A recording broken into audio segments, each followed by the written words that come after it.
Debate a dos. Mesa de análisis desde México y España. Carlos Hernández Plata, psicólogo y pedagogo por la UAM. Adriana Chávez García Rendón, científica de la comunicación por la UAM.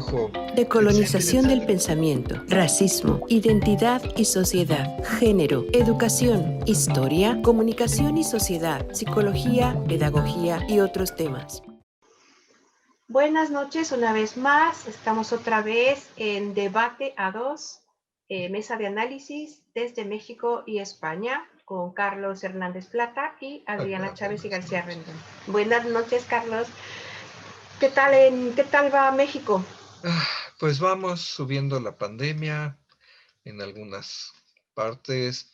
También acaba de pasar el 1 de diciembre, el segundo aniversario de esta presidencia. Regreso a clases todavía no vemos para cuándo.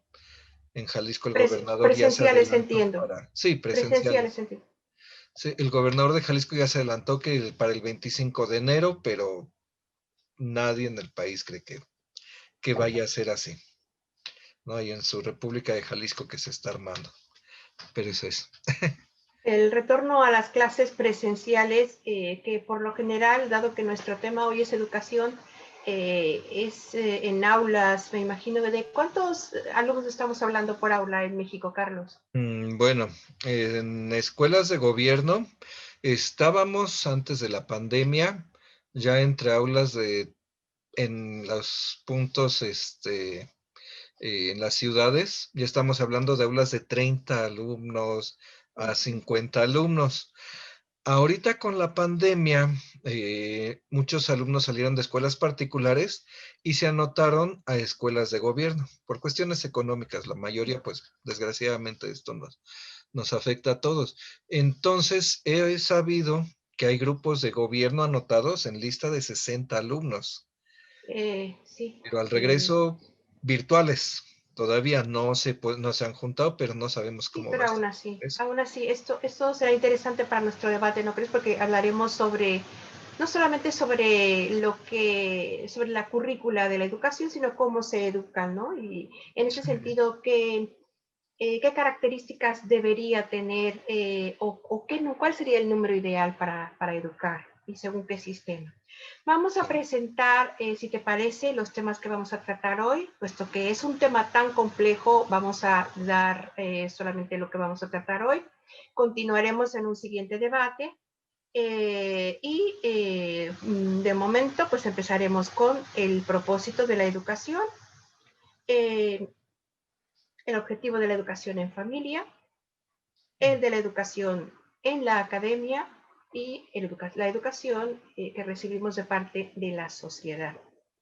Después hablaremos de la educación prehispánica y tendremos una cápsula de un caso de una artista, etnoartista, ecoartista costarricense que vive en el Reino Unido y que estuvo haciendo su máster en la escuela Goldsmith de la Universidad de Londres sobre descolonización en Haití, luchando porque la lengua criol sea lengua culta, que se enseñe en las escuelas y en la universidad sobre todo.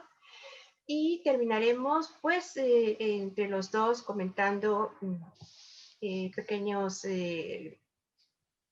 puntitos que no hayamos dado a nuestro coser y cantar, que es este debate. Carlos, te voy a pedir por favor que comencemos con la definición de educación y su propósito. Bueno, pues educar es enseñar a hacer algo, a realizar algo. Educar tal cual viene del latín educere, o educere, perdón mi pronunciación de latín. Puede ser educere. Que quiere decir guiar, conducir. Eso es básicamente la definición de educación que más me gusta personalmente. La original, digámoslo así, en el sentido de que pues al educar conducimos, llevamos a alguien a aprender pues ciertas habilidades, ciertas conductas, todo lo necesario para realizarse en su vida, ¿no? Para llevar a cabo su vida.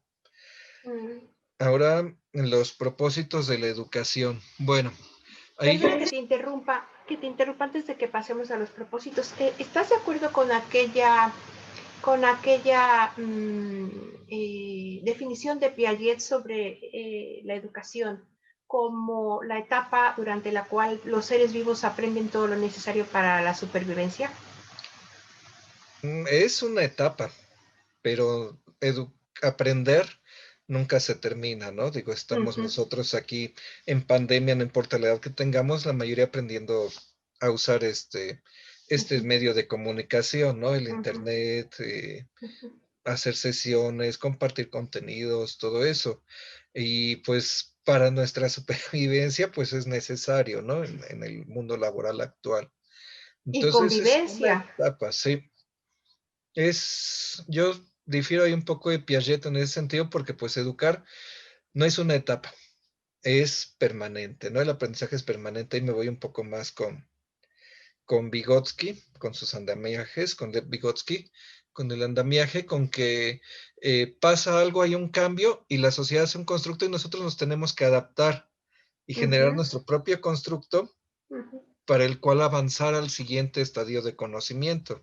ujú. Y eso le permite ser como más fluido, más flexible ese concepto, ¿no? De educación. Bueno, pero se asemeja al de Piaget, ¿no? Porque si bien, si mal no recuerdo, Piaget decía que los conocimientos se acomodan y se asimilan, o se asimilan y se acomodan, es decir, tenemos herramientas como pueden ser las manos, tener el pensamiento y la resolución de un problema nos permite enfrentarnos a la resolución de otro nuevo problema utilizando el recuerdo que tenemos y las herramientas con las que contamos.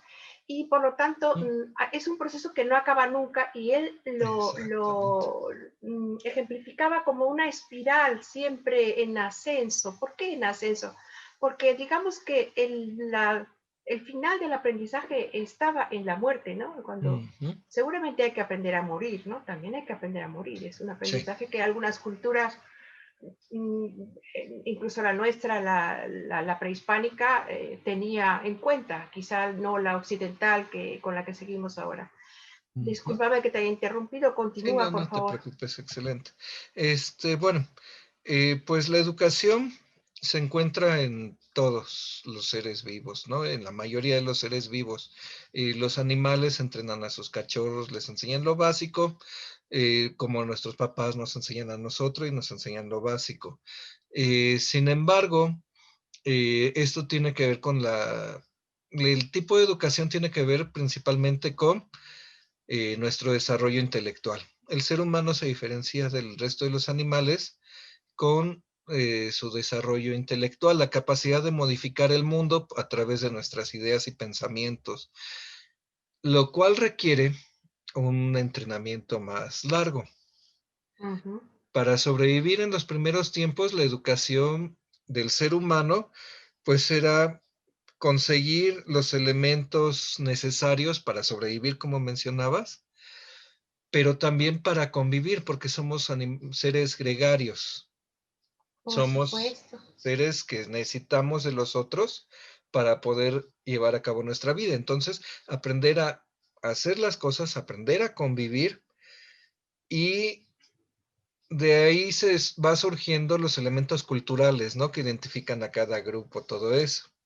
Entonces, se transmite, bueno, perdón, la educación busca conservar la cultura que se tiene y también en hacer, Aprenderla y conservarla. ajá, en conservarla, en transmitirla, conservarla y también en unas etapas más avanzadas a modificarla de acuerdo a las necesidades de adaptación que vengan, que traigan los cambios en los medios, parte de lo que decías antes de, del aprendizaje que no termina, ¿no? Este, ahora, eh, entonces conserva los elementos culturales y poco a poco nos hemos ido, viendo aquí, perdón, estoy viendo mis notas, me saltó una parte, acá está. Y precisamente en los elementos culturales, aquí viene la decisión de qué se debe enseñar. ¿Qué se Eso te debe iba a enseñar? comentar, porque antes estabas diciendo, depende de la época. Y en estos momentos se oye mucho en México, sobre todo, hablar de la tercera transformación, Cuarta. la cuarta transformación, ¿no? En donde se habla de la descolonización de la educación, ¿no? Sí. Continúa. Y precisamente ahí es el asunto. ¿Quién decide quién, qué se enseña?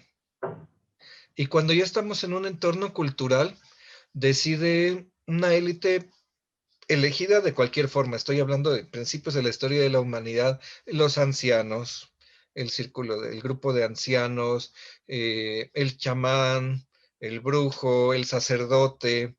Ellos son los que deciden qué es lo que forma la cultura en cierto momento, lo decidieron en algún momento. Y entonces ellos decían qué se enseñaba.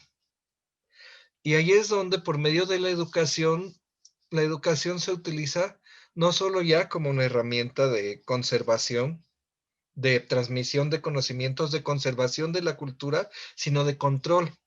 Claro, es un constructo de reglas, de normas. Ujú, exactamente. Y se transforma en un control de la población, primero para sobrevivir, sí, porque si alguien hace un ruido cuando están cazando, pues hacía un ruido cuando estaban cazando, pues ya se iba la presa, corría y El ya se quedaban mamut. todos sin comer, ¿no? Exactamente. Y entonces la educación era, no, te controlo para que sepas cazar, para que todos comamos. Pero luego vino el control de, bueno, yo no tengo que trabajar porque yo hablo con los dioses. Y Ah, entonces necesito enseñar que yo soy indispensable para mantener un contacto con los dioses y que las cosas sigan funcionando bien para todos, ¿no? Y entonces ahí es donde se controla, se coloniza la mente de las personas.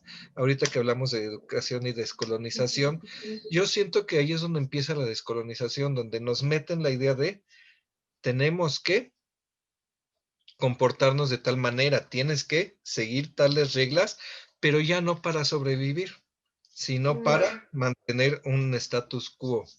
Es sí, te decir, entiendo.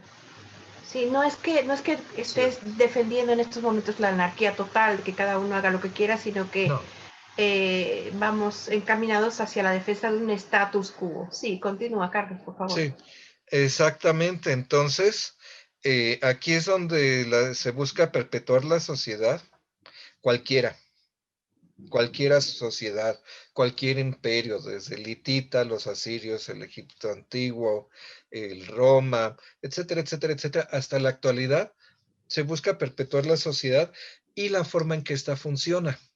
Ujú, Y ahí se, se mete esto un poco, ¿no? Y ujú, aquí es donde entran tres partes muy importantes en la educación, que son, si gustas lo vemos, el papel de la familia, el papel de los maestros, ujú. de la educación formal y de la sociedad. Sí, sí, sí. Pero antes me gustaría, Sí, ¿cómo has dicho? Eh, la educación, sobre todo en estos días, en estos momentos, bueno, siempre, si la analizamos desde el principio de la educación formal como tal, desde el momento en el que se entiende que hay un momento, desde el momento en que hay una formación de un individuo para que conviva con el resto de su clan y para que siga unas normas, esa educación tiene mucho que ver con su hábitat, con su, con su clan, con su lengua, con los alimentos que puede o no puede comer. Es como que muy característica y muy peculiar, muy sí. propia en ese sentido de Y cada pueblo, ¿no? Lo que localista, sí, localista diría yo, o sea, es muy exactamente. localista, ¿no? Y ahí va ahorita me recordaste lo de los estados griegos, ¿no? Las ciudades-estado. Grecia no es un territorio tan grande, la Grecia clásica. Sin embargo, eran ciudades-estado porque la geografía la separó a tal grado que exactamente se hace lo que tú dices. Cada localidad, cada pedacito tenía su propia forma, ¿no? De de ser, bueno, educar. ya más allá de los clanes, pero igual es una forma de verlo Sí, en más un principio es actual. ideal, es una manera de educar ideal, ¿no? O sea, desde ese punto de vista, ¿por qué tenemos que estudiar nosotros a los griegos, ¿no? Ujú, No me parece mal, porque en un momento de globalización tenemos que conocernos todos. Lo que me parece mal es que sepamos todo de los griegos, ¿no? En tercer año me parece que ya te hablan de los griegos, si mal no recuerdo, perdón, en quinto. Ya te hablan de los griegos y de los romanos, te dan la historia en general, y sin embargo sabemos muy poquito sobre pues pueblos que están a lo mejor en la Polinesia o ujú. ciertamente que, y sobre todo sobre nosotros mismos. Te lo digo porque esta tarde estaba yo escuchando a don Enrique Dussel, que ciertamente siempre me ha parecido un hombre muy lúcido, sobre todo años atrás cuando estaba en la Universidad de la Ciudad de México, la Universidad Autónoma de la Ciudad de México. Ujú. Corrígeme si La estoy en... UNAM, Universidad Nacional Autónoma de México, ¿sí? No, no era la de la Ciudad de México. Mm, no, esa tiene pocos años que la inauguró el gobierno. Sí, ¿2002? No, 2002, sí es cierto. sí, es que sí que me parece Sí, que don Enrique Dussel era el rector de esa universidad. sí, Pero sí, bueno, sí. es un hombre que siempre está, eh, que tiene como consigna, es como su arma de batalla, irse de este mundo, dejando bien claro que mientras nuestra educación siga siendo eurocentrista, vamos a siempre minimizarnos a nosotros mismos. ¿Por qué? Él contaba, bueno, él contaba el ejemplo de ese niño Tommy que llega a su casa, otra vez, esta vez no es una niña, es un niño, ¿eh? Ujú. Porque en el debate pasado yo hablaba de la niña Otomi que veía el programa Violeta o el programa de las Monster y se sentía infeliz porque no tenía ni esa ropa, ni se parecía, ni tenía esas casas, ¿no? Y por eso se producía tanto a veces el deseo de la migración. Y hago un pequeñito paréntesis para contar una anécdota personal al respecto, y es de hace muchos años hace unos 16 años hice una serie documental aquí que se llamó En España, que registraba el fenómeno que estaba en su apogeo de la inmigración. Y yo me consideraba inmigrante a mí misma. Me decían, no, tú no eres inmigrante, tú eres extranjera. Hasta que, bueno, finalmente sí, soy una inmigrante porque en la calle hoy en día me reconocen como un inmigrante, ¿no? Pero antes de eso era simplemente una mexicana. Pero durante la grabación de aquella serie conocí a una mujer, eh, y aquí se me ha ido un poquito, se me ha ido un poquito la idea de lo que te quería decir. ¿Qué era lo que estabas planteando antes, Carlos? Este era lo de Enrique Dulce y la Sí, quitar el eurocentrismo. sí. Bueno, lo siento, ha sido un lapsus terrible porque tenía un caso personal para contar de una mujer que conocí seguramente sería algo relacionado con la cultura, pero lo contaré si acaso, si me acuerdo un poquito más adelante. Pero Mm, bueno, de todas maneras, lo que dicen los teóricos de la descolonización es que mientras continuemos teniendo una educación eurocentrista, pues realmente no podremos vernos a nosotros mismos con orgullo, ¿no? ujú, Ahora sí que me acuerdo no de esa anécdota, sino de otra. Fui profesora en la universidad y tuve un alumno cuya lengua materna era el valenciano. El ujú. valenciano y el catalán son muy similares. Hay una gran polémica, no le puedes decir a un valenciano que habla catalán o a un catalán que habla valenciano, porque entramos en cuestiones muy difíciles de reconciliación con su propio pasado, y son cuestiones políticas y por lo tanto a evitar. Si no quieres, bueno, a menos que tengas un debate y quieras averiguarlo, pero en general es algo que te lo comento como mi alumno hablaba valenciano y me dijo, señora profesora, Mire, yo me considero un buen estudiante, pero mi lengua materna no es el español. Él provenía de una ciudad pequeña, muy cercana a donde estaba yo, en la Universidad de Gandía, por lo tanto alejada de la capital, de Valencia, donde se hablaba sobre todo castellano. Además de una manera muy clasista, porque el que habla valenciano es que viene de pueblo, ¿no? Y le dicen, a mí háblame en cristiano. Es terriblemente, además tiene connotaciones ahí muy medievales, ¿no?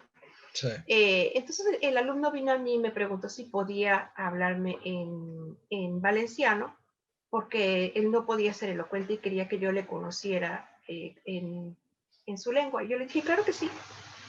Y de esa manera, pues él me enseñó a mí valenciano, él me hablaba en valenciano, yo le respondía en castellano, hasta que ya poco a poco ya empecé a hablar valenciano, ¿no? Perdón por la interrupción. Eh, en lo que tiene quizá para mí de contraproducente que estudiemos una currícula eurocentrista es que el punto cero siempre está en Europa. Sí. Cuando el punto cero estaba para nosotros hace 40.000 años, cuando cruzamos por arriba por Bering, Sí. o por abajo por la Polinesia, ¿no? Y como bien decías, son 12 o 14.000 años los que ya llevamos en general en todo el continente, ¿no? Entonces, es como ridículo decir, bueno, pues el punto cero es Grecia, ¿no? No, ese no es nuestro punto cero, porque entonces no existimos, ¿no? Y esa también es como que mi batalla muy particular, y pido disculpas por si soy demasiado latosa con eso, No, con no, los no, tienes espectadores. toda la razón. Es muy importante porque incluso, mira, les pasó mismo en Europa. O sea, viendo, por ejemplo, en la historia de la Segunda Guerra Mundial, eh, en mismo Europa no hay una Europa, no existe. Hitler en la Segunda Guerra él quería demostrar arqueológicamente que eran superiores, que habían estado antes, y acabó decepcionado y enojado, porque mientras Grecia era un país, mientras China era un imperio, mientras Japón ya eran imperios, tenían siglos y siglos y siglos, ellos vivían en casas de madera y lodo. Así En es. misma Alemania, y estamos hablando que para el imperio romano eran bárbaros, ¿no? Y eran tantas Bueno, cosas. Y entonces el eurocentrismo más bien es como acomodaticio incluso, porque no es toda Europa. Es más, si tomamos en cuenta dónde está Grecia, no es completamente Europa, no es Asia y Europa.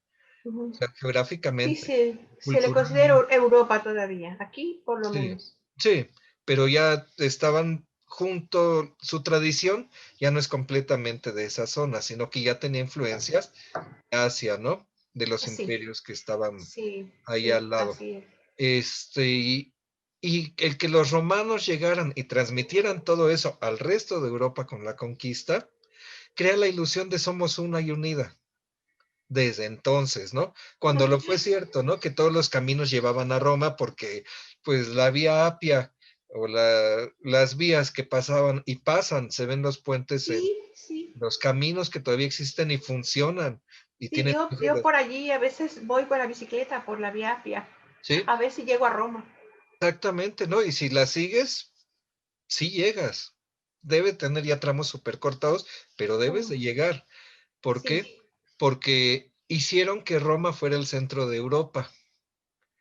Lo mantuvieron bastantes siglos y eso dio una idea de unidad, pero también a la vez es falsa, porque los romanos no eran romanos.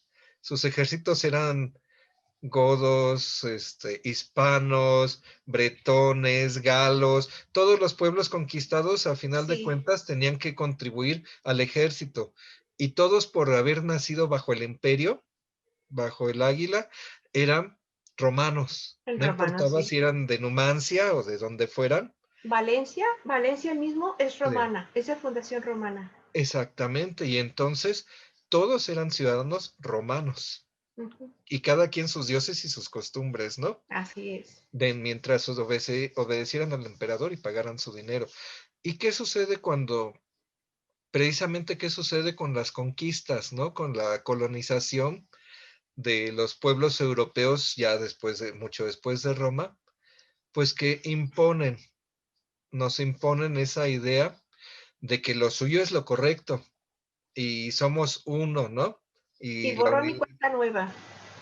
borrón y cuenta nueva. Todo lo que no sea aquí Europa, como nos dijeron los romanos que eran, es salvaje. Punto. ¿No? Y no importa si fueron los ingleses, los portugueses, los españoles, quien haya ido a conquistar los franceses, etcétera, etcétera, los belgas más recientemente y demás, este, todo lo anterior no valía, no existía porque no se parece a lo mío. Y ahí es donde precisamente es parte de la educación. La educación conserva, pero se vuelve Porque precisamente no funcionaba para mantener el status quo. exactamente. Entonces, ¿cómo lo mantengo? Destruyo lo que no está e impongo mi educación, mis reglas, mi forma de funcionar en el mundo, se la impongo a todos para que todo el mundo sea como yo y que todo el mundo sea normal. Cuando Ujú, pues normal, como digo entre comillas, pues no existe, ¿no? ujú, ¿No? Ese es el asunto, porque ujú. en una misma comunidad hay muchísimas diferencias. Y sí, cada individuo es un mundo. Ujú. Eh, y continuamos con en la sociedad, ¿cómo es la educación que recibimos en la sociedad? Cómo se da? Yo recuerdo haber trabajado en la universidad el juego infantil en 3 escuelas diferentes infantiles, una dentro de la Ciudad de México, una escuela privada, otra escuela pública en estaba, pues, no recuerdo en dónde estaba, pero no era en la colonia del Valle o Polanco. Y la tercera era en un área semirural, que era en aquella época Xochimilco, ¿no? Y era muy curioso cómo aprendían los niños a través de los juegos.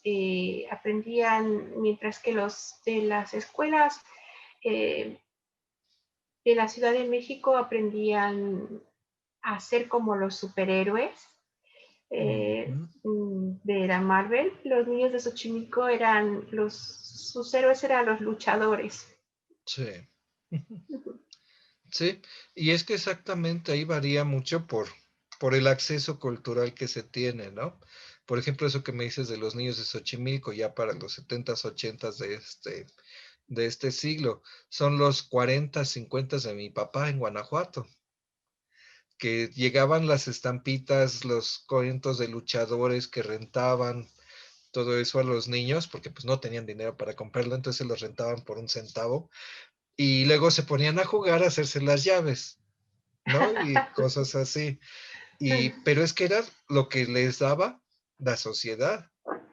Sí, y Ahí es estaban donde. aprendiendo, me imagino, unas normas de comportamiento, que eso es muy importante de tener en cuenta, que ahora mismo en esta sociedad son políticamente incorrectas. ¿Te has puesto a pensar en eso? Pues sí, sí y O no, sea, tú porque hacerle sigue una siendo llave a alguien popular. por... Tú sí le haces una llave a cualquiera, eso es políticamente incorrecto ahora. Sí, no, es terrible ya para las escuelas. Es algo impensable que los niños se lleven así, ¿no? Cuando nosotros sobrevivimos a los columpios de metal, a montones de juegos que ahora son las changueras, no sé cómo les digan allá, este, las changueras de los parques, las escalas Ah, para sí, sí, treparse, sí, todo sí, eso, sí. y a 3 metros de altura, niños de 5 años trepados y sobrevivimos a todo eso, ¿no? Y ahora es impensable, esos juegos los han ido retirando, los han ido cambiando por otros más seguros. Pero ¿qué pasa con la sociedad? La sociedad tiene una forma base, digámoslo así. Eh, por ejemplo, aquí lo veo con mis niños. Tengo una niña que es Guadalupe, tiene 8 años, acaba de cumplir. Todavía se llama Guadalupe por la Virgen de Guadalupe. Y estamos hablando que estamos en 2021, ella -8 nació en 2013 y sigue usándose eso en México, ¿no? Es un identificador cultural. El mexicano es guadalupano, Yo, aunque no sea. yo, yo soy Guadalupe también, ¿eh? De nombre. Exactamente, Soy aunque no guadalupana. seamos, pues así está, ¿no? O María. En mi familia, mi mamá, sus hermanas eran María Concepción, María Gloria, María Sara, María Silvia, María Guadalupe y Mario, Ah, el primer también. hijo, ¿no? Entonces, este, La familia eh, Mariana. exactamente, son identificadores sociales, pero que ahora se ven influidos por la globalización que tú mencionabas hace un rato. La sociedad sigue pasando muchas cosas, pero conforme más se aumenta la comunicación, pasamos del pequeño círculo de la localidad que tenía sus costumbres, sus tradiciones y se diferenciaban mucho, perdón, de las que estaba de la comunidad pasando el cerro, Ujú. la siguiente montaña, o como dices, de Valencia a Cataluña, ¿no? ¿Cuánto hay de distancia? No es tanta, pero geográficamente en un tiempo fue suficiente para que se hiciera una diferencia cultural y de creencias y de formas de ser, Y de reyes. de reyes y Eran de dos todo eso. reinos. Ay, sí, antes de la unificación, bueno, antes Sí, de la sí, unificación eran reinos de los diferentes. reyes católicos. Pero precisamente eso. Ahora, conforme se fue extendiendo, lo intentó el Imperio Romano, unificar todos romanos, como decía hace un rato, lo intentaron, pero geográficamente, pues cada comunidad y políticamente los dejaban tener sus costumbres, sus dioses y no me meto contigo en ese aspecto, mientras tú no te metas conmigo en ese aspecto y ya. No funcionó tanto, se siguió manteniendo la separación, todos romanos, todos obedecemos al imperio, pero cada quien como su forma de ser romano. Y se mantuvo así muchísimo tiempo hasta que fue apareciendo ya más la comunicación, más vías de comunicación. Ya después se recuperaron los caminos, eh, hubo formas de hacer llegar cultura, mensajes, todo a otros lugares y las familias, la sociedad empezó a adoptar costumbres y tradiciones de otros lados, ¿no? Y se hace lo que se dice el sincretismo, El sincretismo se que realiza es así. pues se pone un Belén para Navidades, ¿no? Pero también se pone un árbol. Y entonces ahí es un sincretismo, ¿no? Nos metemos con religiones nórdicas, con religión cristiana, con muchas cosas, más las fechas de santos romanos, que tiene que ver que se cambió la Navidad de abril a diciembre porque los romanos celebraban a Sol Invictus, ¿no?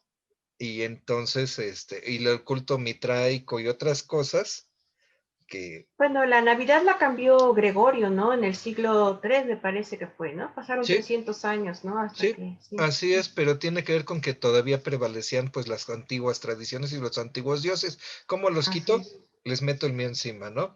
El árbol de Odín lo tomamos para que sea el de Navidad, Mm. para que celebre a Dios, no a Odín, ¿no? A Jesús, no a Odín. Y entonces se hace eso y se logra y se empieza a unificar más por la comunicación y por unas nuevas formas de gobernar que fueron apareciendo, ¿no? Donde o eres como yo o ya no eres. O no eres, o no existes, exactamente. Estaba recordando, con mis primos jugábamos a los indios y vaqueros, que ahora es completamente políticamente incorrectísimo.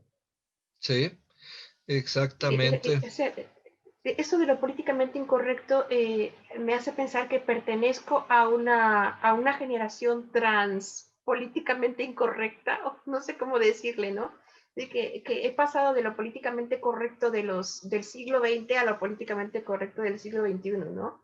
Y mucha gente se queda como ahí, como atorada, ¿no? Allí como diciendo, ¿y ahora cómo me comporto, ¿no? ¿Cuáles son las normas? Por eso la importancia de la educación social, ¿no? Sí, Nosotras las niñas aprendíamos, por ejemplo, cómo agacharnos con el juego aquel de agáchense y vuélvanse a agachar. sí, Los juegos de ronda no se juegan ya más. Bueno, que yo sepa, no se sí, juegan sí, ya. nos ponemos todavía. Bueno, ya sabes que soy maestro de primaria. Sí. Todavía en las escuelas ponemos de repente juegos de ronda también en los preescolares.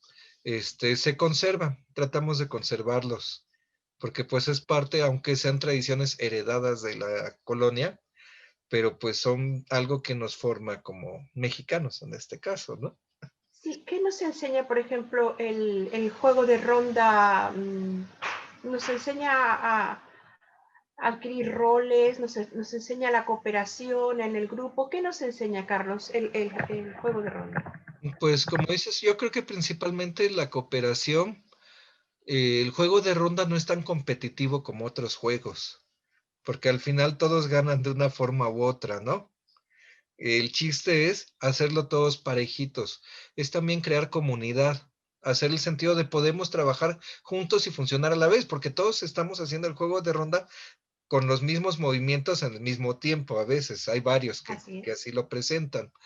Y ahora el equivalente a eso lo podemos ver en los videos que están en las redes de grupos de niños chinos de 4 o 5 años jugando a la pelota, y es todo un patio con más de 500 niños botando la pelota parejitos, y estamos hablando de Ah, niños pequeños, pero es un sentido de comunidad que se crea donde yo trabajo igual que todos y todos somos iguales. También es un poco un igualador en ese ujú. sentido del juego. No importa cuánto dinero tuvieras o dejaras de tener, el chiste era jugar a la ronda o salir corriendo en el bote pateado, lo que sea, no importa cómo se pusiera uno. Pero todos nos divertíamos, ¿no? Con el bote pateado, aunque no ganaras, te divertías muchísimo. Sí, No importaba tanto quién ganaba, ¿no?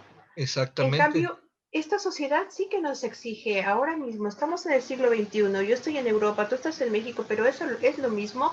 Estamos bajo el mismo sistema económico y esta sociedad sí que nos exige eh, una, ser competitivos. Esta sociedad, ¿cómo educa al niño para ser competitivo? Su grupo de amigos, ¿cómo lo educa Pues la básicamente televisión? es que es todo, como decías, es un sistema económico, pero también es historia y política del siglo XX. Acabando la Segunda Guerra Mundial, un grupo de economistas busca establecer un sistema económico, para lo cual deciden, que es el neoliberalismo que conocemos ahora, en el cual estamos, pero que deciden funcionar como una secta.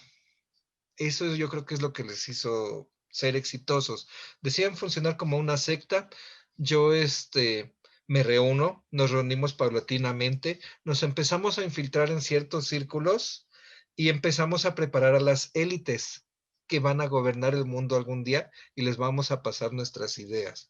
De ahí ya es donde conocemos los Chicago Boys, de los 70s, 80s, la Escuela de Chicago, la Escuela de las Américas, School of Americas, que participó, estuvo ahí en varios golpes de estado en los 60, 70 En en, Chile, en, pues en América, en en América, sí, en América. general en toda América, Eh, sí, sí. Porque de ahí la gente que estudiaba en la School of America eran y son todavía en algunos gobiernos, son mensajeros de esa forma de pensamiento. Y si llegaron a los puestos de control de gobierno, otra vez, ahora van a educar a toda la gente como este grupo quería que los educaran. Y Ujú, ahí es donde entra la competitividad, porque hablamos de que estamos, por ejemplo, ahorita en un sistema de educación por competencias. ¿De dónde salen? De las competencias laborales. ujú. Los empresarios tenían unas competencias laborales que querían desarrollar. Los teóricos pedagógicos y económicos neoliberales adaptaron las competencias laborales a, bueno, ¿qué necesita desarrollar el niño para que sea mejor trabajador? Entonces, pam, pam, pam, pam, se sacan las competencias educativas, que a final de cuentas el propósito personalmente pienso yo que es tener obreros autocalificados. Pues sí, Un pero trabajador que busca ganar y darle al patrón lo que quiere, ser buen trabajador, y yo me pongo al día solo. Y no importa el nivel que tengas, digo obreros, pero es un trabajador calificado, autocalificado. Sí, pero ¿tú cómo ves el hecho de que la mayor parte de nuestra población mexicana, porque estamos hablando de de una cantidad de millones que soy muy mala con las cifras, 102 millones me parece que andamos. 102 millones de mexicanos, cuando digo, en la Ciudad de México no hay más de 25, por Ujú. mucho que no estén contados, ¿no? Estamos hablando de que hay 100 millones de mexicanos que muy posiblemente provienen en una tercera generación de una formación en donde es todo lo contrario, la educación forma al individuo para servir a la comunidad. Ujú. Allí hay debe ser muy difícil para la mayoría de los mexicanos eh, comprender ese ser competitivos. O ¿qué piensas tú, Carlos? Yo creo que no fue tan difícil porque son años de... Tenemos aquí medios de comunicación cooptados por el Estado desde hace más de Es 80 cierto. años. Es radio, prensa, televisión, cine, todo. Cooptados por un sistema político encabezado por el PRI en esos tiempos, que luego se volvió un sistema económico que ya abarca varios partidos que aquí le decimos el PRIAN-RD, que son cuatro partidos políticos con la misma mentalidad, ¿no? Y la misma plataforma política y el mismo hacer que hacer político. Sí, y entonces, ¿qué pasa con los medios? Sucede un fenómeno muy curioso. Eh, Aquí a finales de los 70 hasta la fecha estamos en crisis permanente económica en México. Tú lo sabes y muchos de los que nos escuchan lo sabemos, ¿no? Ahí está López Portillo llorando, pidiendo perdón, que iba a defender al peso como un perro, etcétera, etcétera, etcétera. Y de ahí hasta la fecha, ahorita es donde, a pesar del golpe mundial que hubo con en lo económico, con el COVID, con la pandemia, en México no estamos tan mal. El dólar se está apreciando, sigue bajando el dólar, subiendo el peso. No, ¿Así? vamos así llegó a estar en 25 hace 2 años, 25 pesos un dólar. Ahorita estamos en 19 y tantos y está bajando centavitos, sube Ah, centavitos, pero a pesar de toda la situación, ahí vamos. ¿Y qué sucede? La gente tenía necesidad de trabajar, entonces se dedicaron a trabajar. ¿Quién va a educar a los niños? La escuela, que ya tiene ese sistema, y la tele. Y entonces fue natural para mucha gente, para muchos niños que crecieron pegados a la televisión en los 70s, 80s. eh, pero estamos hablando de la educación académica. Yo me refiero a la educación en cuanto a las normas implícitas, o pueden ser algunas veces explícitas, pero las normas implícitas de comportamiento, pues a las niñas, eh, eh, como me educaron a mí, a las niñas no está bien levantarles la falda, por ejemplo, los niños no se pueden pegar, por lo menos no está bien visto, es algo que no... Sí, eso ya es más reciente, Eso porque lo aprenden ellos, lo aprenden de manera social, ¿no? Aprenden cómo cruzar la calle porque ven a otros cómo la cruzan, o eh, un poco aprenden... sí, pero también han visto, ¿sabes qué? Que la sociedad está enfocada en sobrevivir. O Es sea, una desgracia, es sí. una desgracia. Y entonces el papá hace lo que sea para sobrevivir. Se mata trabajando, doble turno, pide préstamos, les van a cobrar, ahí están los cobradores amenazando, son 50,000 cosas que hacen. ¿Y dónde está el tiempo para ser padres? ¿Quién los Exactamente. educa? Pues la nana electrónica de los que crecimos en los 70s, 80s y 90s, ¿no? La Estamos nana hablando de un problema latinoamericano muy, muy común, ¿no? Porque digamos que eh, en países como Bélgica, por ejemplo, tiene una clase media súper estable. sí, Los confundirías con ricos, ¿no? Podrían pasar por ricos. para nosotros sí, pero es que aquí ya no hay Un, clase media. exactamente, exactamente. O sea, hay una gran diferencia, ¿no? Un mecánico tiene una mansión y Sí. solamente tuvo que estudiar 3 años. Bueno, ahora sí ya ahora ya precisamente se tienen que autocalificar más porque pues ya es tanta computación electrónica que ya el mecánico tradicional o aprende o va a estudiar o se retira, porque no hay manera de continuar siendo mecánico como antes, ¿no? De nada más, pues pura mecánica, piezas y demás. Ya es computación, claves, electrónica, 50,000 cosas que difieren. Pero aquí el asunto es ese, la sociedad, incluso el mismo gobierno aquí en México, y lo vemos ahora en Europa con los regresos a clases, urge que los niños regresen a la escuela. ¿Por qué? para que los Porque, padres produzcan. ajá, ¿y qué pasó aquí? El gobierno anterior del PRI, de Enrique Peña Nieto, puso escuelas de tiempo completo, de Mm, gobierno, donde estaban hasta las 6 de la tarde. En principio suena bien, ¿no? Para las ajá. familias de escasos recursos, les damos una comida de 5, 10 pesos y comen muy bien servida todo.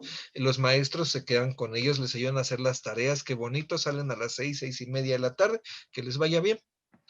Pero no, Hay el, ausencia de vida familiar allí, ¿no? exactamente. Y nos dejaron todas las escuelas para que educáramos a los niños porque los papás, su labor no era educar, sino producir. Producir.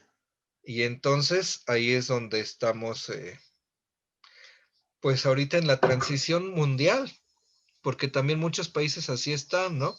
Urge que regresen, y ya vamos a abrir las escuelas, todo. ¿Qué pasó en Francia, no? 2 semanas, 3, y cierre total de nuevo, ¿no? Porque, Aquí no sé cómo están las cosas, pero vi en Twitter una fotografía de prensa, no sé qué calle sería ni de qué ciudad, pero seguramente fue tomada con un teleobjetivo. Esa es una cuestión técnica, que quizá mucha gente no sepa, pero que nunca viene mal aprender, ¿no? Esas fotos en donde se ve una calle de San Francisco con todos los coches como muy pegados, está hecha con un teleobjetivo. Simplemente que el teleobjetivo tú lo acercas lo más posible, lo abres, y entonces aparecen los planos achatados, como se dice en fotografía, ¿no? Esa fotografía a la que me refiero yo había sido tomada con la misma técnica, de manera que se veía toda la calle Princesa, puede ser de Madrid, que es peatonal, donde estaba antes Galerías Preciados, el Corte Inglés, todo eso que ha desaparecido, está a ti borrada, o sea, lo veías como que no cabía ni un alfiler. Seguramente no era así. Es decir, ahí hay un truco también de la lente fotográfica utilizada, ¿no? Pero había gente en exceso consumiendo, porque la sí, gente si fue no del día que puede, encendieron las luces, yo vi unas fotos del día que encendieron las luces de Madrid, sí, que, híjole, pero fueron como no habían ido, yo creo, en años anteriores incluso. La verdad he buscado fotografías de años anteriores porque me llamó eso la atención. Y yo creo que la gente fue un desfogue. Vamos a ver las luces, ¿tú espera, o sea, todo lo ves? que implican las luces y salieron más que un año normal. La educación de la publicidad, la educación, es decir, si no Sí, consumes, no existes. exactamente. Y si no produces, tampoco. Consumes, Si no produces, no puedes consumir. exacto. Y si Y no consumes, no entonces, existes. Y nadie quiere no existir. y ese es el problema. Y ahora yo creo que sería bueno que viéramos en México, en los mexicanos, pues estamos hablando de descolonización, de lo que nos pusieron, pero tenemos que ver también un poco historia de dónde venimos, ¿no? Importante, indispensable. Ujú. ¿Cómo ves si pasamos al del Calmecac? Me encanta el tema porque lo estuve estudiando hasta hace un ratito. Es algo que no nos enseñaron, sí nos lo enseñaron, pero Sí, fue como que muy por encima, ¿no? En esta jerarquía de los pueblos, estoy hablando en general de los pueblos del Valle de México, sobre todo Tenochtitlan, que es de los registros más fiables que tenemos. Eh, Había 4 barrios, es cierto, pero había muchas escuelas. Estaban los tepochcalis, que era para la gente en general, para las niñas y niños en general. y estaban las calmecas. Sí, las calmecas que eran solamente para los nobles y Ujú. allí los niños entraban a los 8 años. A los Tepochcali se entraba con 13 años y era por la simple razón de que no tendrían que aprender tanto como de estrategia y de control y administración como tendrían que aprender los nobles que habrían de perpetuar el poder, o por lo menos que así lo pensaban. Y estamos hablando de una Tenochtitlan que fíjate que me asombra, pero te lo tengo que contar, ¿no? Estaba Ujú. yo pensando mientras escuchaba, mientras leía la información y escuchaba también, lo bien que funcionaba en México Tenochtitlan, pero seguramente es porque nunca se llegó a corromper, es decir, solo existió durante 200 años, no era como, si bien Sí, es cierto que era una sociedad muy, muy violenta para con sus tributarios, era como una ciudad perfecta, en donde todo funcionaba, porque pues no tuvo tiempo de que se corrompiera, ¿no? en parte. Además, era una sociedad rígida. Muy eh, rígida. rígida. Se El basaba. Calmeca, pues, ¿Mande? eso te lo iba a contar de lo del Calmec, ¿no? Sí, pero en Pero, general la sociedad continúa. era muy, muy rígida. Su base de supervivencia era, en primer lugar, la guerra. Era una sociedad guerrera, enfocada hacia la guerra, pero también enfocada hacia la religión, en el sentido de que se tenían que conservar y eran muy importantes. Aquí entra incluso un punto que no habíamos considerado, a lo mejor yo no lo había considerado, que es la visión del mundo de los aztecas. Y Ah, muy interesante. los aztecas se veían como que los dioses les habían regalado, habían creado el mundo, los habían creado ellos, y había que cuidar el mundo, había que agradecerles todos sus regalos de manera permanente, y tenían fiesta 266 días al año en un calendario que ellos llevaban, ¿no? Y entonces la religión y la guerra eran los centros. Y las dos cosas son muy estrictas, muy cuadradas, muy formales. Y Sí, como se formaba de ya la sociedad, todo, todo, todo era muy estricto. Y como dices, no dio tiempo a que degenerara la sociedad porque se estaba consolidando, ¿no? En 200 años de la fundación de México Tenochtitlan, más la construcción de los primeros grandes edificios, adquisición del poder, ciento y tantos años de imperio en forma, ¿no? así es, así es. Y bueno, aquello de la muerte para dar vida, ¿no? Por eso eran los sacrificios, por eso eran las guerras, Sí. y por eso morir en combate era toda una... No, no era temido morir, no, bueno, era temido, pero no, vamos a decir, había esa visión del cielo y del infierno que luego habría de llegar a nosotros posteriormente, fue muy difícil de comprender, porque en aquella época habían diferentes mundos a los que se iba después de la muerte. Ujú. Existía la idea de la trascendencia después de la muerte, estaba asentada, no había duda de que había vida después de la muerte. La gente en general se iba al Mictlán. La gente que moría con enfermedades relacionadas con el agua o por un rayo se iban ay, ahora no recuerdo el nombre, Tlalocan, no, Al Tlalocan, Tlalocan ¿verdad? se iban, y los que morían, las mujeres, tanto las mujeres que morían de parto como los muertos por cuchillo de obsidiana, de guerrero, se convertían en aves y después se convertían en soles, ¿no? Iban a Eran acompañar dioses, al sol, acompañaban al exactamente, en la sol todos estrella los que días en acompañaba su al sol. viaje, en colibríes. Sí, por eso es como tú dices, por eso esta simbiosis entre la religión que les está diciendo muerte para dar vida, necesitamos sacrificios constantes, y por eso el instrumento militar tan importante, ¿no? Por eso Ujú. su capacidad de dominio, porque no tenían ningún miedo a morir, ¿no? Sí, Y y la bueno, educación, como decías en las escuelas, ¿no? sí, era durísima, ¿eh? Bueno, Sí, el Calmega, que era, porque también tenían el Cuicacacali, que me parece, pues, si no, a ver si estoy diciéndolo Picacali. correcto, Sí. Cuicacali, ¿no? Que era para ir a bailar y escuchar música, pero el Calmecac, según estaba leyendo, era terrible, ¿eh? Era terrible. Ujú. Era lo que a los griegos el estoicismo, ¿no? Era Sí. bañarte por las noches con agua muy fría, dormir solamente 5 horas, someter el cuerpo a presiones físicas extraordinarias, ¿no? Como soportar Ujú. espinas. Pues, ¿por qué? Porque iban tendrían que moverse por un hábitat, Mm. por eh, por lugares espinosos donde evidentemente había muchos nopales, entonces tenían que estar acostumbrados Sí. a las espinas.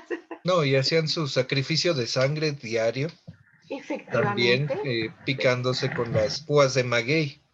sí, Pues bueno, es una planta acá en América que da unas púas bastante largas y bastante duras. Entonces, con esas hacían ellos su sacrificio diario de sangre.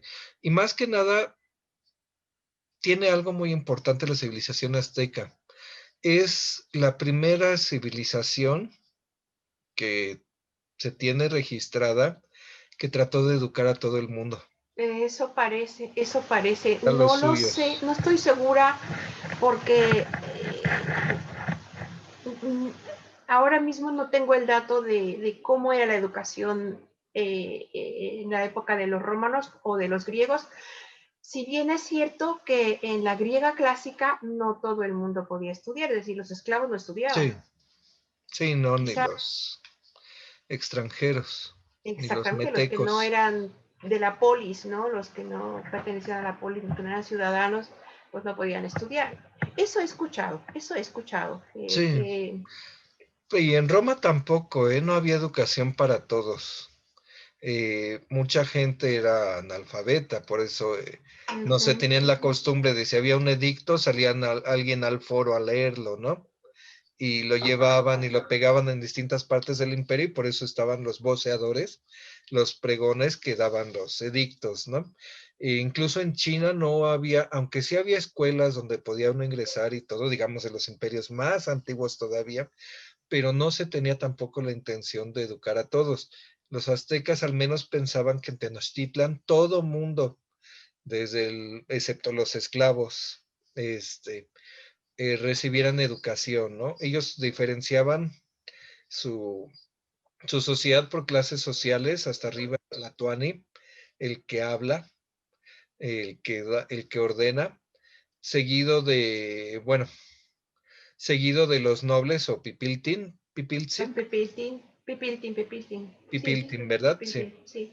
los pipiltin, luego los mercaderes, los Los pochtecas, sacerdotes, sí, la nobleza eran sí, sí, sí, sacerdotes, pero militares, sí, y sí, después estaban sacerdotes. los más iguales, Y los, luego, pero ahí los antes otros. estaban los pochtecas, los comerciantes, porque eran de todo, no solo generaban y traían riqueza, sino que también eran buenos informantes, ¿no? Del emperador y le decían dónde estaban, cómo estaban las cosas y cómo se iban a poner, quién estaba poniendo Rebeco, quién estaba poniendo rebelde y para que tomaran acciones. Luego, socialmente, los artesanos, que eran valoradísimos, porque pues ellos vestían a las clases superiores, ellos les Es que daban sus cosas. Es que los artesanos, lo que hoy estaba leyendo, bueno, es que también hay cantidad de información, ¿no? Y no da tiempo de verificar toda. Pertenecían a las clases nobles. Los Sí, artesanos de plumaria, por ejemplo, eran nobles. sí, no del todo, pero sí les tenían una consideración que podían convivir Mm, con ellos, pero no eran considerados nobleza, no, políticamente no valía su voz para votar como valían ah, la de los nobles o sea, en elección de Tlatoani, decisiones y otras cosas. ujú, Sí, y luego ahora sí los más iguales, que es el pueblo llano dedicado al comercio, a la pesca, a la caza, a la la agricultura, construcción, la agricultura, todo eso. Y por último, pues los esclavos, ¿no? Que conseguían en en las guerras. sus guerras, pero no he encontrado información, eso me interesó buscarlo ya desde hace tiempo, de qué tan numerosos eran. Nunca se llegó aquí al menos a un nivel de esclavos prehispánicos como en Roma, ¿no? Que ya estaban No, en uno a uno casi, ¿no? creo que no llegó a ser necesario, puesto que, a ver, según sé, eran el padre educaba al niño para cazar, para las actividades de suministro de Mm, alimentos que normalmente se han asociado a la masculinidad, y la madre a las niñas, ¿no? sí, A cocinar, a todo eso. Por cierto, que barrer de noche era un castigo, sí. escuché. Este, eh, y hay una cosa de la que me acabo de acordar, que tengo aquí apuntada, el huehuetlatoli. Mm, El huehuetlatoli es la educación que se le da a los sí. niños mientras están en la casa, antes de que vayan al tepochcali, antes de los 8 años, Ujú, o al calmecac, ¿no? Perdón, sí. al calmecac que entraban con 8 años y al tepochcali con los 13. Y solamente salían de la escuela hasta que habían adquirido los conocimientos necesarios para formar una familia, ¿no? Ujú, Pero esto me resultó muy bonito, ¿no? Lo del huehuetlatoli, que lo tenía olvidado, lo había estudiado hacía muchos años cuando hice un documental que se llamó Los que regresan, sobre la idea de la muerte en los mexicas, mm, basado en un libro que escribió el profesor Matos Moctezuma y que se llamó Muerte al filo de obsidiana. Y ujú, esto de los huehuetlatoli es muy lindo porque son las palabras de los mayores que tenemos que aprender ujú. para tener una buena vida, ¿no? Sí, Bueno, yo creo que podemos dar por concluida nuestra sesión.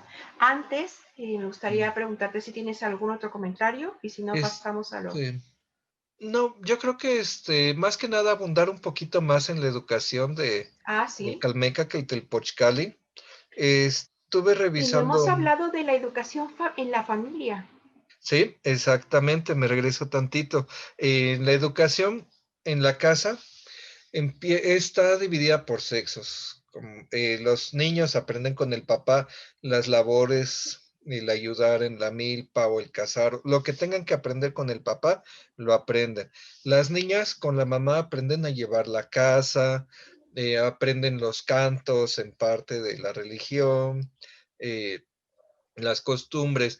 Y una característica es que los castigos eran, bueno, ay, perdón, eso con los más iguales, con la gente común, con los nobles, con los hijos de los nobles, eh, según el Códice Mendoza, me parece, sí, según el Códice Mendoza, se menciona que tenían ayos y ayas, es decir, tenían unas personas que los acompañaban a hacer las actividades y les enseñaban cómo debían conducirse, cómo debían dirigirse a la gente, cómo debían responder cuando la gente se dirigía a ellos. Y las ayas, pues cuidaban a las niñas, les enseñaban las labores de mujer también y cuidaban que se condujeran con decoro, ¿no? Y con recato.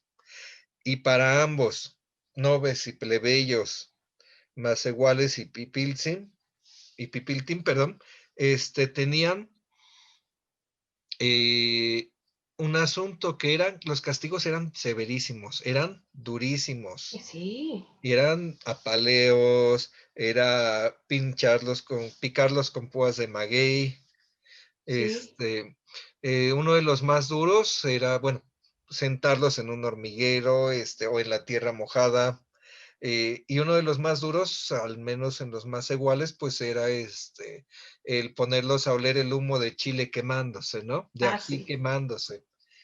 Entonces, pues el humo de ají, el humo de chile es Chile. terrible, ¿no? Y ahí los ponían a los pobres niños para corregirlos si se equivocaban. Y luego pero todo eso estaba para ser buen ciudadano, como decías tú con el Yo creo Huehuetlatoli. que sí, que con esos castigos tenías que ser muy bueno. Sí, y no, y eran De los todas maneras, ricos, y más estamos con los viendo, nobles. no podemos olvidar que todo esto lo estamos viendo desde lo que se nos ha enseñado hasta este momento, 2020, ¿no? O sea, en estos Sí, momentos nos parece, nos quedamos con los ojos cuadrados. sí, Cuando me dices, no, pero es que los pinchaban con las púas, como castigo, los apaleaban. No sé si los apaleaban, pero sí sé que recibían palizas, no sé con qué. sí, Pero es cierto que también primero advertían, ¿eh? sí. Si no, si no te comportas adecuadamente, vas a recibir un castigo físico severo. Ujú, Y bueno, sí. Sí, y en realidad no difiere mucho, digamos, se escucha, ay, las púas de maguey, ay, el humo de Chile, pero era la media de la educación, ¿no?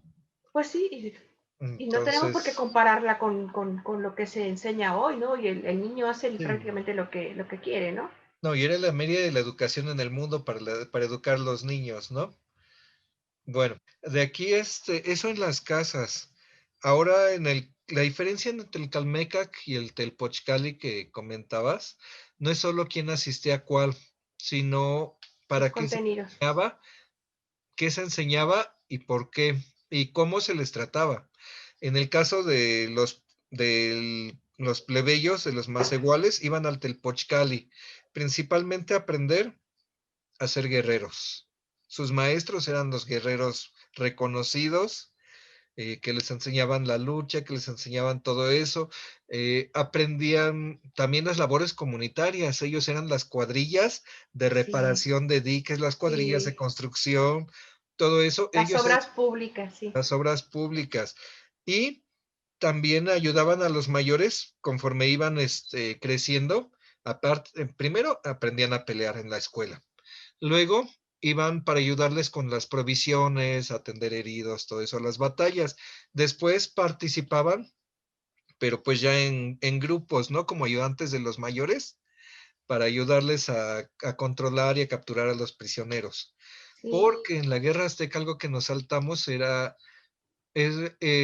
objetivo no era matar al otro, no era ganar matando, era capturar la mayor cantidad posible de enemigos y eso daba un gran renombre y nos hacía llegar al nivel de los nobles, ¿no? A los nivel de los pipil, ujú, a ujú. uno muy, muy buen guerrero. Y por fin ya los mandaban pues a ellos, a la guerra, a capturar cautivos, primero en grupitos de alumnos, de estudiantes, y luego ya ellos solitos, ¿no? Y yo capturé a tal y empezaban a hacerse de una... Ascender, sí, sí, primero imagínate que yo soy un hombre. Ujú, Me mandaban primero de ayudante de un guerrero excelente. Yo tenía que cargar al sí, prisionero, bueno, tenía que amarrarlo, ¿no? sí, Eran los sí, cargadores y los amarradores, ¿no? Lo que cargaban con, imagino que, las vituallas. sí, Ujú, y luego los cargadores.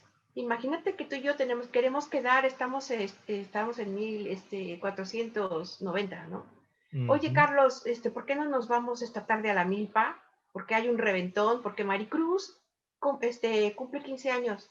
Ay, y tú me dices, ay, no puedo porque tengo que ir a ayudar a construir la pirámide del sol. Sí, No, no, no, y además no había reventones. Ahora sí, eso estaba tú no lo penadísimo sabes, para tú no lo los jóvenes. Bueno, sabes. según los de Sagún, que yo estuve leyendo unos de Sagún por medio de Matos Moctezuma, de uno de sus Ah, sí. libros, este, ay, que era un estudio comparativo de Teotihuacán, y no recuerdo que ahorita el Ah, título, y Teotihuacán. las fuentes mencionaba de la historia de Mesoamérica y Teotihuacán, y es un libro de recopilatorio de todas las fuentes que hizo muy, Ah, muy bueno. Y sí, entonces, sí, según Sahagún, sí era muy difícil para ellos, pero sí había fiesta. Ya estaba claro. programada, ¿eh? No era así que de repente aparece, sino que estaba programada. Mientras tanto, hacían eso los más iguales en el Telpochcali, en el Calmecac, los hijos de los nobles, y sí, de ellos se sabe que sí se quedaban ahí unos años enclaustrados, Uy, vivían en el sí, Calmecac. sí. Del Pochcali lo que encontré es que hay quien dice que se quedaban, hay quien dice que podían regresar a sus casas, como que ahí todavía hay duda. Sí, Pero y del dependía Calmecac de, segurito. mm, ¿no? Yo imagino que es como aquí que tenemos escuelas medio interno, interno Sí, completo según las necesidades familiares, me imagino, ¿no? Que sí, habría yo también. creo que sí. Y entonces, pues los nobles iban a aprender para ser o gobernantes o sacerdotes. Como dijiste, pues tenían una vida durísima, muy dura. Los dos tenían una vida muy dura. No hay mucho que hacer, pero ellos les exigían mucho más la rectitud moral, que fueran así moralmente intachables. Y sus castigos eran pues severísimos también. Bueno, en ambas, pero a los Yo no, nobles se les yo no exigía podría, más. yo no podría llevar el pelo suelto. No, tenían ya Debería llevarlo recogido, sus así, formas. Ya para no ser confundida con sus mujer de la vida peinados. galante. Sí, ya tenían sus formas, sus peinados, todo eso. Y ahí pues estudiaban ellos para gobernar la administración pública. Estudiaban los rituales, los que se iban a dedicar a sacerdotes, estudiaban el calendario adivinatorio y astronómico que tienen ellos de 260 días, porque Sí, pues era la herramienta principal de trabajo claro, claro. Para la siembra, la cosecha. para todo. Y tenían fiesta cada uno de esos días en algún barrio, en algún calpulli, como eran los nombres de los barrios, tenían fiesta algún día en honor a un dios, a una A su advocación, deidad, sí. a Eso una es lo que situación. tengo entendido, ¿no? O sea, los tepochcalis eran cada uno con respecto a una deidad. En realidad, Sí, tú ibas a un tepochcali no solamente porque te quedaba cerca de tu casa, que me imagino que en aquella época todo te quedaba cerca, sino porque correspondía a la deidad de tu familia o de tu nacimiento. del barrio, del calpulli. Cada barrio tenía su Su templo deidad. y su deidad, y precisamente, y dentro de cada barrio había zonas pequeñas que tenían igual sus propios templos, sus propias deidades y sus propios telpochcalis, ¿no? Así estaba esto. Los del Calmeca, pues también estudiaban la historia, estudiaban los códices, los reyes, las guerras, todo para saber gobernar, para saber todo eso, ¿no? Un poco como el Maquiavelo, ¿no? Como perdón, Sí, sí, como, sí, sí, completamente educación política. como el príncipe, perdón, de Sí, Maquiavelo. el príncipe de Maquiavelo, algo así, pero pues en vivo con los sacerdotes y con los Claro, sí, nobles. estrategia, Sí, sí. todo, todo. Y aquí hay, bueno, para las mujeres se mencionan algunos códices, pero no aparece claramente qué pasaba con ellas. Dicen que en los templos había algo que se llamaba, eso lo descubrí ahora, no lo había ubicado, ahora que me puse a revisar bibliografía aparte de la que ya tenía, el Ichpulcali, que era la casa de las mujeres. Ah, qué interesante. El nombre de traducción literal del Ichpulcali es casa de doncellas. Ujú. Entonces en la ¿Qué sería como Ichpulcali, las vestales o algo así? pues no del todo. Sí estaban adscritas a un templo, Ujú. pero no era obligatorio quedarse ahí para hacer. Incluso se parece que en los aztecas no había sacerdotisas. No, que yo El sepa, no. consenso es que no había mujeres sacerdotisas. No. Sí ayudaban a encender el fuego, a barrer, a hacer ofrendas, todo eso, ayudaban en los templos. Sí tenían que hacerlo, pero no tenían un papel preponderante. Entonces, esto del Ixpulcali, hay duda de si Sí, existió o porque no existió, se mencionan pocos códices y en la mayoría no aparece. Y no había un papel en la sociedad, ¿no? Para una mujer con una instrucción, mm, más allá de los cantos, las danzas y la religión, que eso no era muy favorable. lo aprendían todos juntos en el En los Cuicacali, Cuicacali. Cuicacalco, el lugar de la música, ¿no? La casa de la música o el Sí. foro de la música. Y ahí iban los más iguales, los jóvenes más iguales, los jóvenes plebeyos, iban en las tardes, noches, a cantar y a bailar, a ensayar para todas las ceremonias religiosas que siempre había. Y A entonces, menos que tuvieras que ir a construir la pirámide. Sí, eso era en la mañanita, eso era en la mañanita, les tocaba temprano, pero según esto, según las fuentes, pues iban, cantaban, bailaban, conocían, se conocían hombres y mujeres, de ahí salían parejas, etcétera, etcétera. Era la Claro, manera, ¿no? claro. Permitía dentro de lo estricto de la sociedad para permitirle el contacto entre los jóvenes, y las jóvenes. Y mientras tanto, mientras todos bailaban y cantaban en los plebeyos, pues los nobles se iban a los cerros, a los templos también, a tocar sus instrumentos, sus flautas, sus caracolas, que usaban a modo de trompeta, unos caracoles marinos Sí, grandes. sí, los escucharemos dentro de... Voy a poner un fragmentito pequeñito de aquel Sí, documental al final. sí, El sí. huehueteotl, Sí, es el único que Huehuetl, recuerdo. Huehuetl. ¿Huehuetl o huehueteotl? No, ¿Huehuetl? Huehueteotl era el dios viejo. Ay, Sí, pero es que es una O el que se huehuetl. nos va por ahí nada más.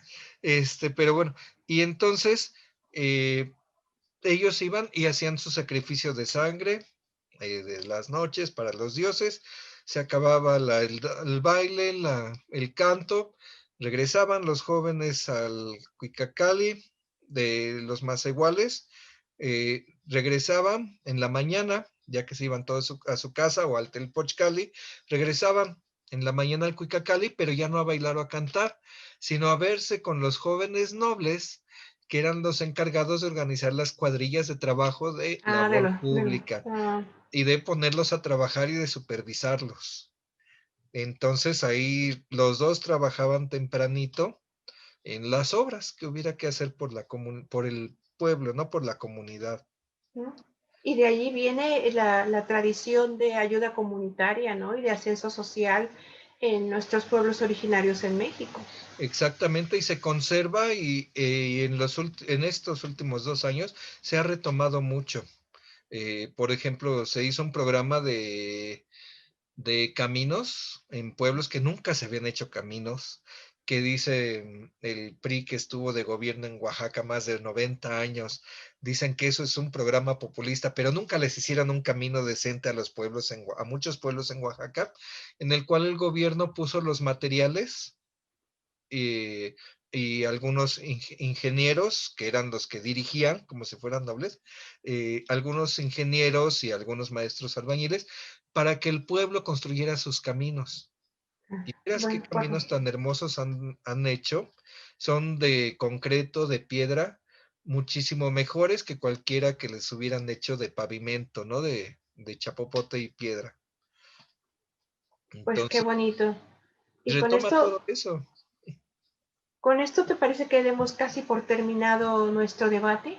Sí, sí, sí. No sin antes decir que en nuestro próximo debate vamos a hablar de la educación rusoniana, la educación para la burguesía, ese niño huérfano que es el burgués que necesita ser educado para la modernidad, y de la escuela casteriana que hasta nuestros Ujú. días continúa funcionando en muchos países.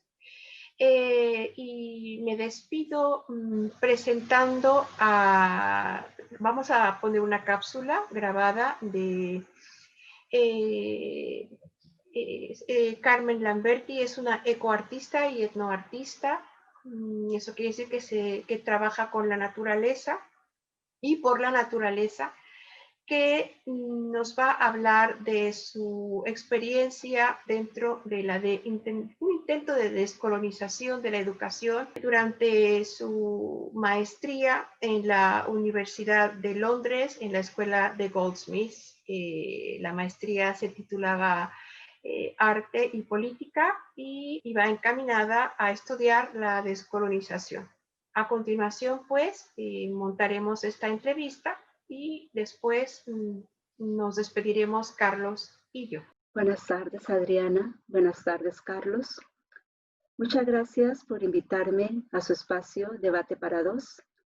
Es un placer estar acá y compartirles cómo surgió mi interés por la decolonización, que efectivamente descubrí durante los estudios de Haití, parte de mi maestría en Goldsmiths. Como parte de mi proyecto, propuse investigar el impacto social económico que generó el sistema de las castas durante la colonia en la española, especialmente el auge del racismo y la imposición del francés como idioma oficial para los haitianos y también como idioma oficial para la educación en Haití. Cabe recalcar que la importancia de la Revolución Haitiana como el primer movimiento revolucionario de América Latina, que culminó no solo con la abolición de la esclavitud en Haití, pero también en el resto de América Latina. Esto ha sido relatado vívidamente en el libro Los Jacobinos Negros del historiador de Trinidad y Tobago, Cyril Lionel Roberts James, que ha sido una gran inspiración en mis estudios de decolonización. Desafortunadamente, Haití continúa padeciendo las consecuencias de la colonialidad, tanto socialmente como económicamente. Sabemos que Haití continúa pagando por su independencia. Esto con la indemnización impuesta por Francia, creo que desde el 1804, es un evento que ha empobrecido grandemente y rápidamente la nación haitiana. Haití es el país con la tasa más alta de analfabetismo en las Américas. Su sistema de educación es en francés, cuando la lengua materna de la mayoría de sus habitantes es el creol. Esto implica un gran reto para los niños, los cuales tienen que empezar un nuevo sistema de comunicación en orden de avanzar con sus estudios y futuras oportunidades de trabajo. Muchas de las comunidades rurales se han ido reduciendo por la carencia de estas oportunidades y la carencia de escuelas. Esto impulsa a que muchos padres manden a sus hijos a las grandes ciudades a vivir con familiares o amistades, lo cual no siempre termina con los mejores resultados, ya que muchos niños terminan como restaviers o niños esclavos. Especialmente en este tema me ha interesado mucho el trabajo del profesor haitiano de lingüística del Instituto de Tecnología de Massachusetts, Michel de Graaf. Michel de Graaf es el fundador de la Academia de Creol haitiano y es el profesor defensor para que se reconozca el creol como la lengua de educación oficial para los haitianos. Esperemos que este auge de nuevos movimientos en torno al creol y en torno también a que Francia regrese parte de esa indemnización que los haitianos han pagado durante muchísimo tiempo. Esperemos todos estos movimientos sigan con fuerza y que haya más conciencia en las comunidades y también en los grupos de diásporas. Es un tema fascinante y esperemos que siga siendo de conversaciones y debates como en su espacio. Muchísimas gracias por esta oportunidad y sigo escuchándolos y sigo disfrutando de sus conversaciones. Nos vemos. Bueno, ha sido un placer. Muchas gracias por estar con nosotros y si les ha gustado, no dejen de suscribirse. Es nuestra manera de crecer, es nuestra manera de continuar con estos debates a dos que esperamos que les sean de utilidad, ¿verdad, Carlos? Sí, así es. Les agradecemos mucho su vista, su escucha. Un like por ahí no nos caería mal. Y su suscripción. Y sobre todo, háganos llegar si les interesó, si les gustó el tema. Háganos llegar a quien ustedes crean que le va a interesar también. Carlos, hubo una pregunta, lo siento mucho, queremos responder en línea. Mientras tú nos hablas de lo que vamos a tratar en el próximo programa, yo busco la pregunta de nuestra seguidora. ¿Te parece bien? La busco aquí en YouTube. Pues sí. Bueno, pues el próximo programa, como decía antes de la cápsula, como decía Adriana, va a tratar un poco de la educación a partir de Rousseau y sus ideas del Emilio, un libro que hizo un parteaguas en Occidente con los medios de comunicación. Y de ahí también continuaremos con el modelo lancasteriano, que es el que podemos ver reflejados en todas las escuelas en la mayoría de los países occidentales que hemos visto, ¿no? Bueno, ya tengo aquí la pregunta, Carlos. Muchas gracias por hacerme el paro, como se decía en los años 70 en mi universidad. Yuxil Quiñones dice, pregunta, ¿cómo es que los descendientes de los tlatoanis no vivieron en México? ¿Cómo se dio esto? Me imagino que recuerda tu comentario sobre la familia que se mudó a Madrid. Sí. No todos los tlatoanis se fueron de México. No, bueno, aquí va la historia con esto. Resulta, Yuxil, que el último tlatoani, el último gobernante azteca fue Moctezuma Xocoyotzin. Al término de la conquista, él pues muere. Antes se cree que la gente misma lo mató por apoyar a los españoles. Y sin embargo, pues su familia recibe protección. Al término de la conquista se buscaba mantener a las familias nobles para que ayudaran con el control de la población, no tratar de no mover mucho como estaba funcionando ya el México prehispánico, y se les dieron ciertos beneficios y prerrogativas de acuerdo al cargo, se les reconoció como nobleza, y de la familia de Moctezuma recibieron un condado, son los condes de Moctezuma. Al paso de los años, la situación de los indígenas fue cambiando aquí en la Nueva España en ese momento. Menos de 30 años después de la conquista, se quitó todo intento de dar un lugar a los indígenas preeminente en la sociedad. Se establecen las castas de que mencionamos, y entonces es cuando pues muchas familias nobles, entre ellos los que son ahorita más conocidos y aparecen en la revista Hola, edición España, son los condes de Moctezuma, que pues viven allá y de repente sacan videos donde hacen ceremonias tradicionales y todo, pero no tienen ya ninguna desde esos... el fenotipo, ¿no? Sí, no, ya no tienen el rasgo, bueno, igual que muchos de nosotros, ya no tienen rasgos completamente indígenas, porque pues ya se casaron con familias españolas. Y además no todos los Moctezuma se fueron. No. Matos Moctezuma se quedó, ¿no? Sí. Y ya no me dio tiempo de hablar porque se me olvidó, pero para el siguiente debate les contaré la historia de las escuelas de los franciscanos, que son las primeras en donde se les educa a la población indígena mediante el quadrivium, que era el sistema romano de enseñanza de geografía, geometría, música y lengua, para el siguiente episodio.